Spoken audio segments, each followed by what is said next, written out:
YouTube, and welcome back to my Let's Play videos. I am now Let's Playing Dragon Age, or Dragon Age Inquisition to be specific. You'll see here, this is a character creation video, so I'm starting a whole new playthrough, and I'm doing a Dalish Elf Mage as my character for this playthrough, and this will be with a Solas romance. For people who care about such things. And yes, I'm importing a custom worldview into this game, and basically I'm pairing it up. I have two worldviews. I had one for my first playthrough of Dragon Age Origins, where and Dragon Age 2, and then that led to my last playthrough where I had my human warrior. But for this one, my Dragon Age Origins, basically Alistair is king, Zevran was the romance, and it was a male character, male elf, city elf. For Dragon Age 2, male hawk, romancing Fenris. So this is basically the elven romance Dragon Age worldview, where I'm Zevran, Fenris, and now Solas are getting romanced. And to be perfectly honest, if Solas would romance with a man, he would be. This would not be a female elf. I actually prefer male romances, just because I think they're hotter. It's just as much as guys kind of like the lesbian romances, I like the gay romances, but I really wanted to do a Solas romance, and he will only kiss girls, so we are creating a girl. And for those of you who may not be as familiar with some of the lore, the tattoo I am choosing, or the Valaslin that I'm choosing for my Dalish elf, is the symbol of Mythal. And there's a very specific reason why I'm choosing Mythal, and if you have not played through the game and you don't know what happens at the very end of the game after the credits and everything, I won't tell you exactly why, but for those of you who have played through and have seen the very end of the game, you might understand why I might want to choose Mythal's Valaslin for my Dalish elf. And that's all I'm going to say about that. I did struggle a lot with the Valaslin in terms of the color and stuff, and you'll notice later on that I play around with the color quite a bit until I finally get to a point that I'm happy with it. But I kind of have to play with it a lot after I kind of have her face and her hair and everything else the way I want to. So, now that we've got her Valaslin, I'm gonna just start going through, and usually the first thing I do is choose the hair color, because to me the hair color changes how I like other aspects of a character's face, eye color, etc. So I'm just kind of looking through. I wanted to give her black hair. That kind of goes, the black hair kind of goes with the whole Mythal thing.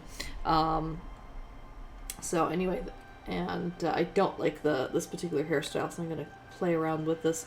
And I usually go through and I scroll through all of the different hairstyles to see which one I like. And I kind of play around with the face and stuff a little bit. And right now I'm changing the eye color first. Sometimes that helps me decide on a hairstyle. So there's aspects like that play into my choices when I create characters and things.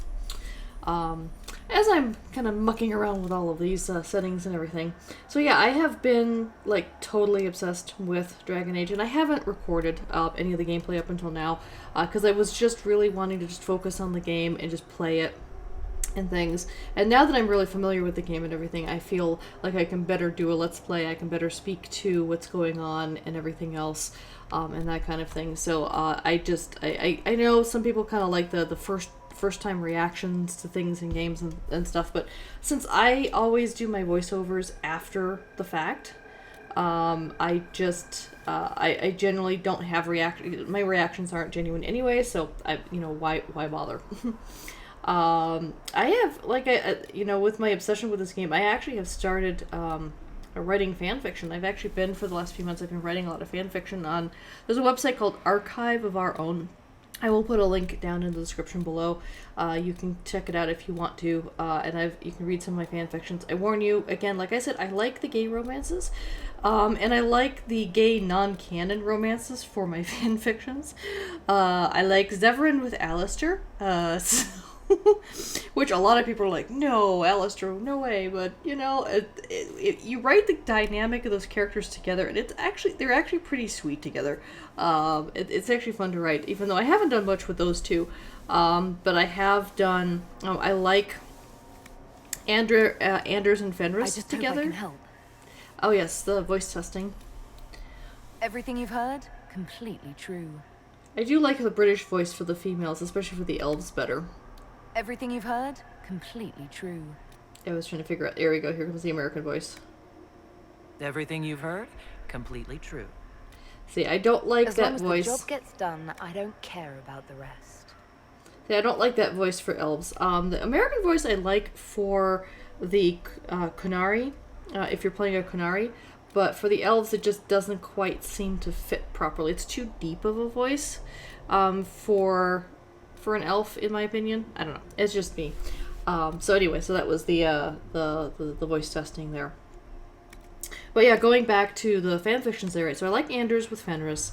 I've written quite a few of those. I'm actually currently working on a story where Anders and Fenris get thrown into our world. I actually used the Illuvian as the corrupted Illuvian that Meryl had as a vehicle to somehow between the corrupted Illuvian and the fact that Fenris has lyrium in his system and Anders has this Fade spirit, so they both have this kind of Fade connection thing going on, and the Illuvian, and somehow by them both touching the Illuvian at the same time, it drags them into our world and makes them real people. And how do they actually interact with humans in a modern setting and that kind of thing, but coming from a Dragon Age world. And it's actually been pretty popular. I've had quite a few people who seem to enjoy the story and stuff, and it's been a lot of fun to write. It's been a ton of fun to write.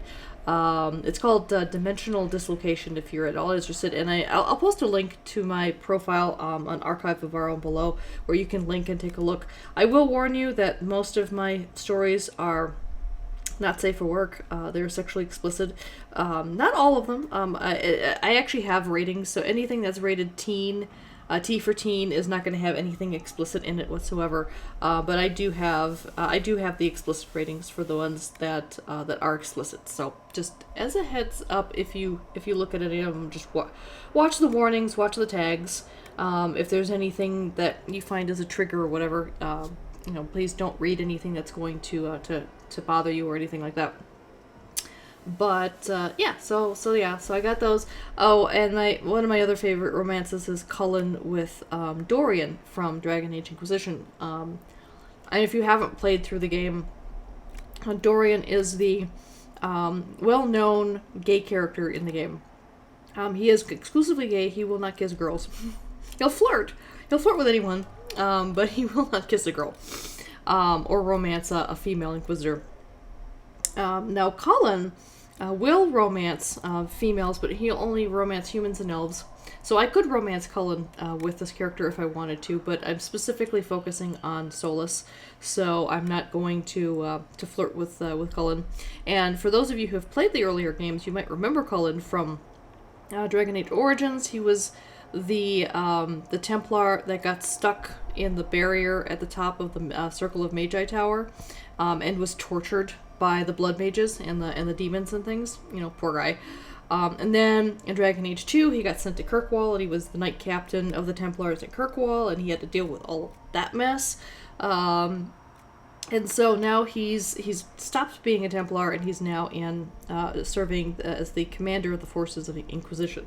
And the character of Cullen was actually, for this game, for Inquisition, was actually designed to be bisexual, similar to the other characters, other romances in previous games.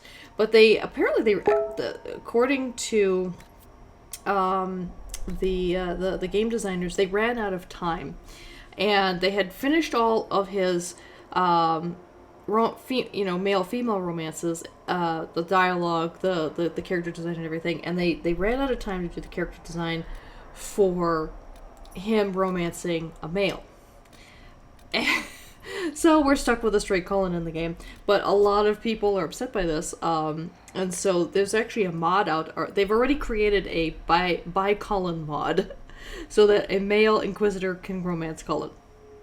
And using that knowledge that Cullen is bisexual and Dorian is gay, and they're both absolutely gorgeous men, there's quite a following for the Cullerian romances. So I have written a few of those. I've written some Fender's romances, and then I have one that I haven't finished the series on, where it's Dorian and Fenris, and then later on I throw Zevran into the mix just for grins and giggles and to add a little spice to the whole thing. So there we go. There's kind of like what I've been doing in terms of my fan fiction writing. So here, obviously, I'm still playing around with her looks and things, trying to figure out what looks best, what I think looks best for her face and everything, and how I want her to look and everything.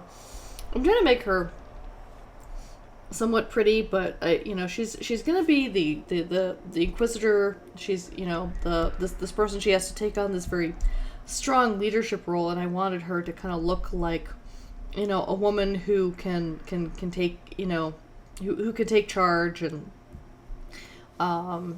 still look feminine, still look pretty, but not being like super girly pretty or anything like that. Even though she does have a little bit more girly hair, but still somewhat practical hair, with the hair back in the ponytail and that kind of thing. So, and I always try looking at all the different extremes of the different settings just to kind of see what they look like before I decide exactly where I want the facial features and things to be and that kind of thing. So, anyhow, for those of you who are watching, like I said, I'm going to put a link down below for my fan fiction, and I'm actually going to I'm actually planning a novel that I want to write for NaNoWriMo. As long as the job gets done, I don't care about the rest. Yes. When I change a mouth in these character settings, I always test how they look when they're speaking, because sometimes I like the way the mouth looks when it's closed, but when they speak, it looks just really off. So I wanted to test that. So just as an FYI as to why I had her speak for that. And here once again, I'm messing around with the Valicillin because I'm like, okay, I'm really struggling with the color choices and how I want it to look. I didn't have a vision in mind as much as like, just I want it to look a certain way. And I was actually somewhat inspired by there's a fan fiction story out there that's a Fenris Anders story that I did not write but someone else wrote, and to help Anders deal with justice, or actually I think he lost justice but he's still stuck with a piece of vengeance or whatever, but he ends up getting a Valicillin from Keeper Marathari to help deal with it and stuff. But it's like a very soft gold that almost blends in with his skin, so you can barely see it, kind of a thing. And so I kind of took inspiration from that for my final Valicillin design. Right now it's kind of a purplish blue, a very pale purplish blue. But later on you'll see that I change it again to something that's a little bit more earth tony, kind of a color. Because I couldn't quite get a gold that I wanted, because they don't have like shiny gold. Anyway, so yeah, I'm planning on writing a novel this year for NaNoWriMo in November for National Novel Writing Month. And it's not going to be Dragon Age based, obviously, because fan fiction, I still don't know how 50 Shades of Grey ever got published, because all the author did was take her Twilight fan fiction and change the characters' names. And somehow she got away with publishing it as a unique work. I just, whatever. Anyhow, but so no, generally you don't do fan fiction and publish it and earn money off of it, because there's copyright and that kind of thing on the characters. But no, I'm planning on writing a completely original novel. I don't want to say too much about it yet, but it will be high fantasy with a sci-fi twist. There's going to be elves and humans and that kind of thing in it. Again, it's not going to be Dragon Age related at all, but it is going to be a high fantasy novel and things, and I'm really looking forward to writing it. I've started working on the outline and the character design and things so that I can be prepared to just write the story when it comes time in November. In the meantime, I'm just going to continue writing my fan fictions and that kind of thing. And you can't earn it. You don't earn any money from fan fiction. So, you know, if you want to go take a look at them, don't worry. You don't have to pay a penny. There's no ads, so you don't have to worry about ads. There's nothing that I will earn money from. It's just, you know, I just have a passion for it. I really enjoy it, and I would, I just want to share my love of writing with people who happen to enjoy these stories and things. And if you're at all interested, you know, please follow the link. Please leave comments and at the story if you like them and stuff, or leave a comment on this video if you want as well.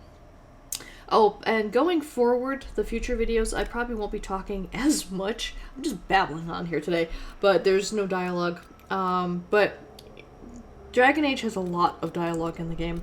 So obviously with the cutscenes, I will not talk over the dialogue of the cutscenes. I probably will talk over party banter. When you're out fighting and stuff, there's often party banter as you're running around the world. And I will talk over that, but I will try and turn on captions or something so that you can see the party banter, because the party banter is pretty funny. But so the only times I'll be talking is when I'm actually like playing the game and not during the cutscenes and things. And I'm going to try and... another thing is I'm not going to be a completionist with this playthrough. I'm going to do everything that's necessary to get me to the levels I need in order to advance to the next areas and that kind of thing, and take out the various challenges within the game and that kind of thing. But I do not plan on completing every single thing. I mean, I think I'm going to skip collecting all the shards, for example. There's one kind of side thing where you can collect these shards, another side thing where you can do these constellation things with these astronomy I forget the exact name of them. There's a bunch of other things that you can do there. I'm going to skip all of those things entirely. They're just nice little side things that you can do in the game, but for this playthrough I want to kind of stick to the plot, the storyline, the romance, and getting the game completed. So anyway, so here is my character. I'm going to stick her with the default name Alana because I suck at naming, so I'm not going to bother giving her a unique name. But here you go, here's Alana. Lavalin, right? So bad with names. But yes, and she is going to be Solas's future-to-be girlfriend. I just hope I can help. So thank you so much for joining me for this video. I hope you enjoyed it. Look forward to posting more. I don't know what kind of schedule I'll be doing this on, but look forward to more videos from me on Dragon Age in the future. Until next time, take care. Bye-bye.